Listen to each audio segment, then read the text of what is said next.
ለመወፈር እንዲሁም ከስፖርት መልስ ምን ልጠጣ ብላችሁ ከተጨነቃችሁ ዛሬ ቆንጆ የሆነ ስሙዚ አንድ ላይ እንሰራለን። እንደምትመለከቱት ሁሉንም እቃ አዘጋጅተን አስቀምጠናል። በመጀመሪያ እሱን ካዘጋጀን በኋላ ወደ መፍጫችን እንሄድ ነው። የመፍጫ እቃችንን አምጥተን ከገጠምን በኋላ 5 ፍሬ ቴምር ፍሬው የወጣለት እንዲሁም ደግሞ 2 ማንኪያ ኦትስ፣ 2 ማንኪያ ደግሞ ማር እንዲሁም ደግሞ ለውዝ ነው ያደረኩት ወይም አልመንድ ማለት ነው። በመቀጠል የለውዝ ቂቤን የጨመርኩት። የለውዝ ቂቤም 2 ማንኪያ የሚሆነውን ከጨመርኩኝ በኋላ እንግዲህ የለውዝ ቂቤውን ለማላቀቅ ሌላ ማንኪያ አምጥቼ እንደዚህ እየታገልኩኝ ነው።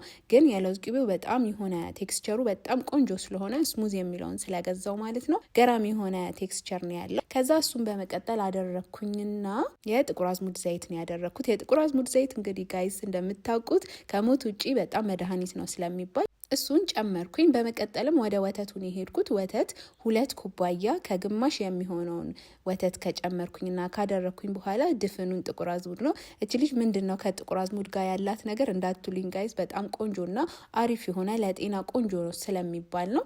እንግዲህ እሱን ካደረኩኝ በኋላ ወደ መፍጨቱ ነው የሄድኩት። መጀመሪያ በትንሽዬ ስፒድ ነው ያደረኩት፣ ምክንያቱም የቴምሩ የለውዙን ሁሉም በሂደት እንዲፈጭ ማለት ነው። ከዛ ወደ ትልልቁ ስፒድ አደረኩኝ ማለት ነው። ከ3 እስከ 4 ደቂቃ ከፈጨውትና በደንብ ስሙዝ ከሆነልኝ በኋላ አወጥቼ በእቃ ወደ መገልበጥ ነው ሄድኩት። ከዛ በኩባዬ ገልብጬ እንግዲህ እንደምታዩት ቴክስቸሩን ቀጠንም ወፈርም ያላለ ነው። እስቲ ልቅመሰው ብዬ ጋይስ ቀምሰው በጣም ነው የሚጣፍጠው። እንደምታውቁት ሄልዚ ነው ደግሞ እንግዲህ እናንተ ሞክሩት ትወዱታላችሁ። የተለያዩ እንደዚህ አይነት ቪዲዮዎች እንዲደርሳችሁ ይሄንን ቻናል ሰብስክራይብ ማድረጋችሁን ደግሞ እንዳትረሱ። በተለያዩ ቪዲዮዎች እስከምንገናኝ ድረስ ሰላም ሁኑ። ቻው።